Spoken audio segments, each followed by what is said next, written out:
Om Swastiastu. Assalamualaikum warahmatullahi wabarakatuh. Shalom, salam harmoni. Perkenalkan, nama saya Agusti Nyoman Satya Sudarsan dengan NIM 22151010040 dari kelas A. Di sini saya akan menjelaskan materi tentang casual eye. Yang pertama definisi dari eye. Eye dapat didefinisikan sebagai kemampuan suatu komputer untuk berpikir dan melakukan pekerjaan layaknya manusia. Casual Artificial Intelligence atau Casual AI sangat populer di berbagai bidang, dan banyak perusahaan yang menggunakannya dalam proses bisnis. Casual Artificial Intelligence sangat membantu dalam menyimpulkan hasil yang dihasilkan oleh algoritma. AI dan Casual AI biasanya berjalan bersama sambil memperoleh informasi dari model AI. Model AI biasanya menghasilkan hasil yang terkait dengan tren, fitur, dan prediksi. AI membantu memberikan penjelasan tentang hasil, sedangkan Casual AI berfokus pada penyebab dan efeknya. Selanjutnya, mengapa AI itu sangat penting? Di era teknologi ini, AI itu sangat penting untuk menganalisa data lebih banyak dan lebih dalam. AI juga mengeluarkan hasil yang akurat dan prediksinya akuratlah 100%. Maksud dari AI sangat penting untuk menganalisa data lebih banyak dan lebih dalam, yaitu menggunakan jaringan neural yang memiliki banyak lapisan tersembunyi, membangun sistem deteksi penipuan dengan 5 lapisan tersembunyi hampir tidak mungkin di tahun yang lalu. Tetapi di era teknologi sekarang, semuanya berubah dengan kekuatan komputer yang luar biasa dan big data. Kita memerlukan banyak data untuk melatih model pembelajaran yang mendalam, karena model tersebut belajar langsung dari data. Semakin banyak data yang kita berikan kepada model, semakin akurat model tersebut. AI mencapai keakuratan yang mengagumkan. Maksudnya yaitu melalui jaringan neural mendalam yang sebelumnya tidak ada di tahun yang lalu. Misalnya, interaksi kita dengan Google. Semuanya didasarkan pada pembelajaran yang mendalam, dan ketiganya terus menjadi semakin akurat karena kita semakin sering menggunakannya. Di bidang medis, teknik AI dari pembelajaran mendalam, klarifikasi citra, dan pengenalan objek sekarang dapat digunakan untuk menemukan kanker dengan akurasi yang sama seperti ahli radiologi yang terlatih. Itulah mengapa AI sangat penting untuk masa depan. Selanjutnya, cara kerja AI.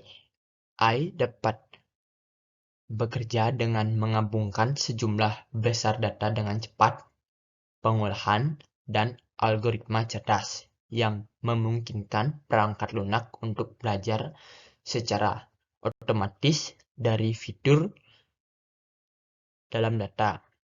AI mencangkup banyak teori, metode, dan teknologi. Bidang utama dalam AI. Yang pertama, pembelajaran mesin. Yang kedua, jaringan neutral. Yang ketiga, pembelajaran mendalam. Yang keempat, komputasi kognitif. Yang kelima, visi komputer. Yang keenam, pemrosesan bahasa ilmiah.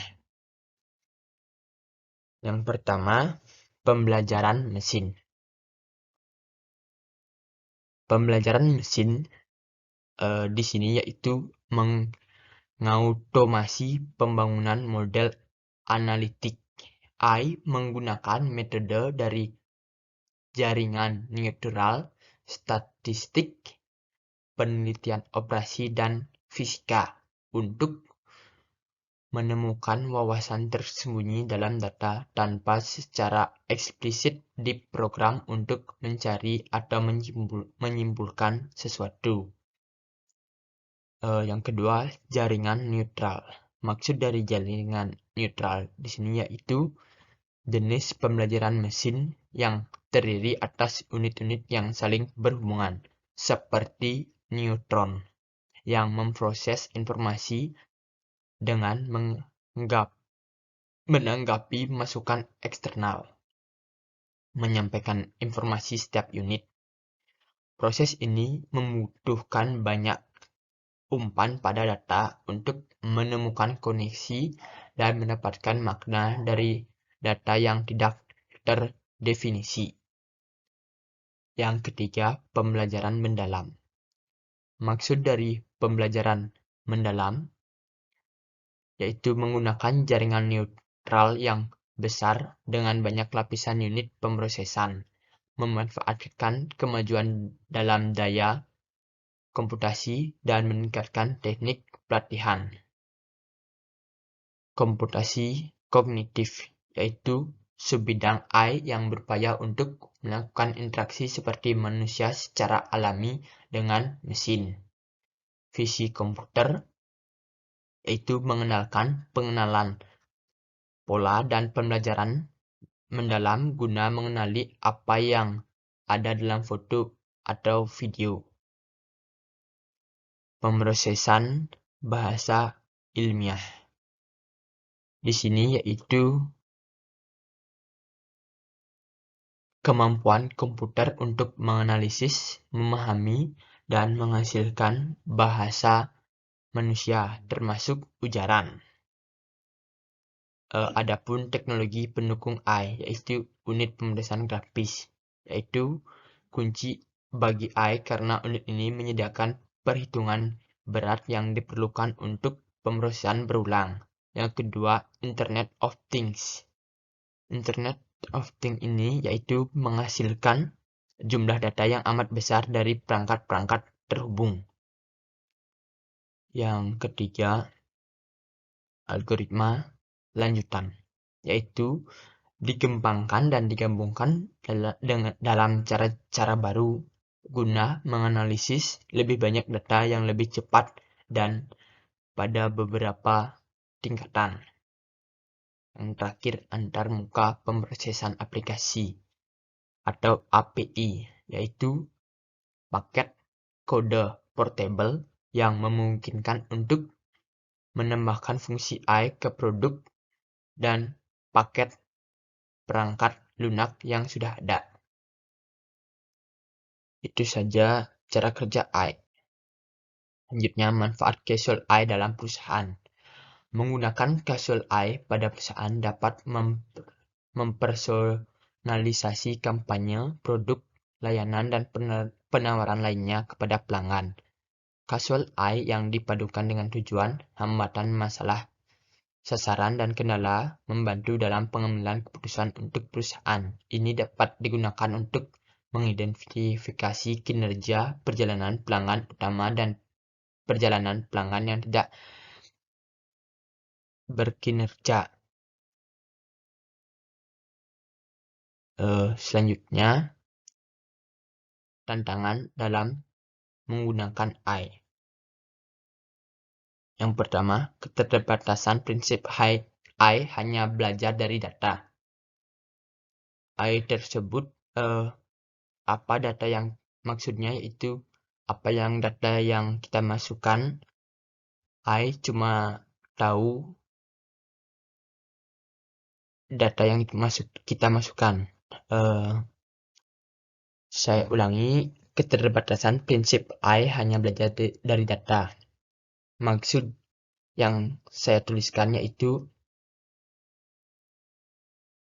kecerdasan program kecerdasan yang kita buat atau dari data-data yang sudah kita kumpulkan, hanya itu saja yang bisa dilakukan oleh kecerdasan buatan atau AI ini.